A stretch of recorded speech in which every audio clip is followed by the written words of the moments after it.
আচ্ছা, মানুষ fridge TV বাড়িতে কত কি সুন্দর আসবাবপত্র ভালোবাসে না? মরার পরে মাটির কলসি ছাড়া ওগুলো দেয় না কেন? মানুষের কি চালাক বুদ্ধি দেখুন, হাতের আংটিটা খুলে নেয় মরার পরে, ওটা কিন্তু সাথে। কিন্তু ওই যে কাঁথা কাপড় খাটটা বলে কি এইটাতে উনি শুতেন, এই জামাটা উনি ভালোবাসতেন, এই জুতোটা পরতেন, এগুলো দাও কেন? সোনার আংটিটা দেয় কি? মাদের হাতে বালা থাকলে কান্নাকাটির মধ্যে ওটা খুলে ঘরে তুলবে। দেখুন আমাদের বুদ্ধিটা কি আছে। যে মানুষ শ্মশানে শোয়ানো, তাকে যদি বলেন তোমার খাট ছিল এত দামি, আজ এখানে শুয়েছো কেন তুমি? বলো শ্মশান শব্দের অর্থও তো তাই, যেখানে মরাকে শোয়ানো হয়। এখানে আমাকে ওরা খাট দেবে না। আচ্ছা, আজকে তোমার স্ত্রী পাশে থাকবে না, তুমি শুয়ে আছো। বলে না, আজ আমার স্ত্রী চৌকাঠ পর্যন্ত বা ঘরের সিংহদুয়ার পর্যন্ত। আচ্ছা, যে নাতি নাতনিকে এত ভালোবাসতে, একেবারে ওদের মুখ না দেখলে তোমার দিন ভালো যেত না, ওদেরকে আজ তোমার কোলে দেবে না? বলে না, ওদেরকে আজ আমার কাছে আসতেই দেবে না। হ্যাঁ।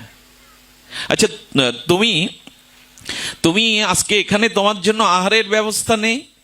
তোমার যে প্রিয় টিভি ফ্রিজ যা কিছু ছিল, আসবাবপত্র চেয়ার টেবিল, বলে ওগুলো একটাও বের করেনি, তবে মাটির একটা কলসি দিয়েছে, কিন্তু ওটাও ভেঙে থুয়ে যাবে। কাদের ভালোবাসেন আপনি?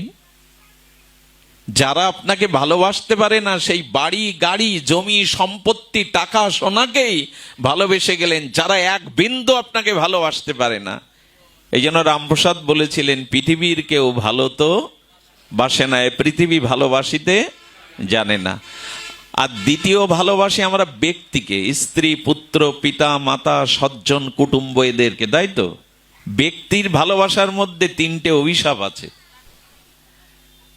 ব্যক্তি ভালোবাসার মধ্যে তিনটি অভিশাপ আছে। ব্যক্তিকে ব্যক্তির প্রতি কর্তব্য করুন, কিন্তু অতিরিক্ত ভালোবাসা ব্যক্তিকে দিলে তিনটি অভিশাপ আপনাকে নিতে হবে। একটু মিলিয়ে নিন মা, কথাগুলো খুব দার্শনিক কথা। তিনটি হলো, ব্যক্তিকে যদি কাউকে ভালোবাসেন, তাহলে সেই ভালোবাসাটা একদিন ভেঙে যাবে, আপনি রক্ষা করতে পারবেন না। মরে যাওয়াটাও মানে বিচ্ছিন্ন হওয়া, তো ধ্বংস তো হবেই, কিন্তু প্রকৃত প্রেম কখনো ধ্বংস হয় না। তাকেই প্রেম ভালোবাসা বলে, যা অনন্তকালেও ধ্বংস হয় না। কিন্তু স্ত্রী পুত্র বন্ধু কুটুম্ব যাদের ভালোবেসেছেন, মরা পর্যন্ত যাওয়া লাগবে না। এর আগে কত মন্ত্র পড়া হয়, যদি দং হৃদয়ং তব তদিদং হৃদয়ং মম। পুরোহিতে এসে লাল কাপড় দিয়ে গামছা দিয়ে কত হাত বাঁধে, কত মন্ত্র বলে, 2 বছর পর কোর্টে গিয়ে ডিভোর্স দিয়ে দেয়। জগতে ব্যক্তিকে ভালোবাসলে একদিন সেই ভালোবাসার ধ্বংস হবে। দ্বিতীয় কারণ হলো, ব্যক্তিকে ভালোবাসলে তার কাছ থেকে কোনো না কোনো দিন আপনাকে আঘাত পেতেই হবে। আকাশ থেকে এসে কেউ আপনার জীবনে ব্যথা দেয় না।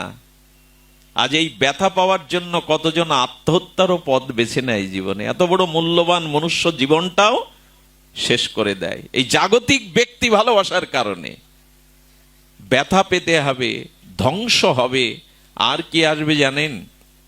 আর এই পৃথিবীর পিতামাতা ব্যতীত প্রত্যেক ব্যক্তি ভালোবাসার মধ্যে স্বার্থ আছেই আছে। এক পিতামাতার মধ্যে সূক্ষ্ম একটু স্বার্থ আছে, কি?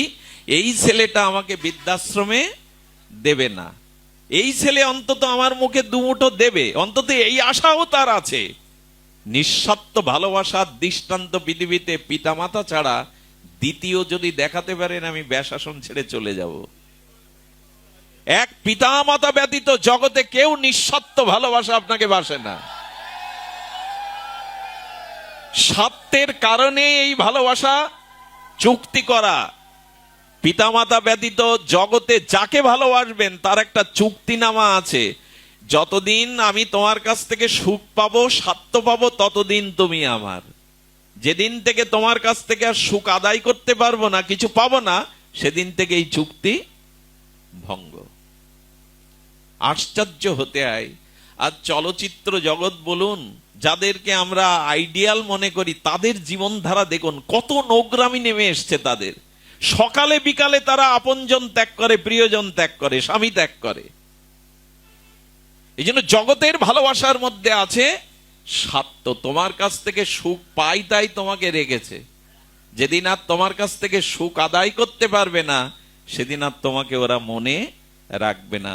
কিন্তু ভালোবাসাটা এক জায়গায় দিলে তার কোটি গুণ ভালোবাসা শুধু ফিরে আসে না, সেই ভালোবাসার কাছে তিনি চিরদিন আপনার কাছে দাস হয়ে যান, ঋণী হয়ে যান। বৃন্দাবনে গোবিন্দ বলেছিল, গোপী তোমরা আমাকে সর্বস্ব দিয়েছ, তোমরা দেহ ধর্ম, কুল ধর্ম, বেদ ধর্ম সব দিয়েছ, আমার জন্য তোমরা কেঁদেছ। আমি স্বয়ং ভগবান হয়েও বলছি, আমি যদি কোটিবার ব্রহ্মার পরমায়ু পাই, তবু তোমাদের ঋণ আমি শোধ করতে পারবো না। ভগবান বলছেন এ কথা। যে ভক্ত নিজের দেহ সুখ, সংসার সুখ ত্যাগ করে আমার জন্য দুফোঁটা প্রেমশ্রু হৃদয়ের ভালোবাসা দেয়, আমি ভগবান সেই ভক্তের কাছে ঋণ হয়ে যায়, তার ঋণ আমি শোধ করতে পারি না, সেই ঋণে ঋণী হয়ে যায়।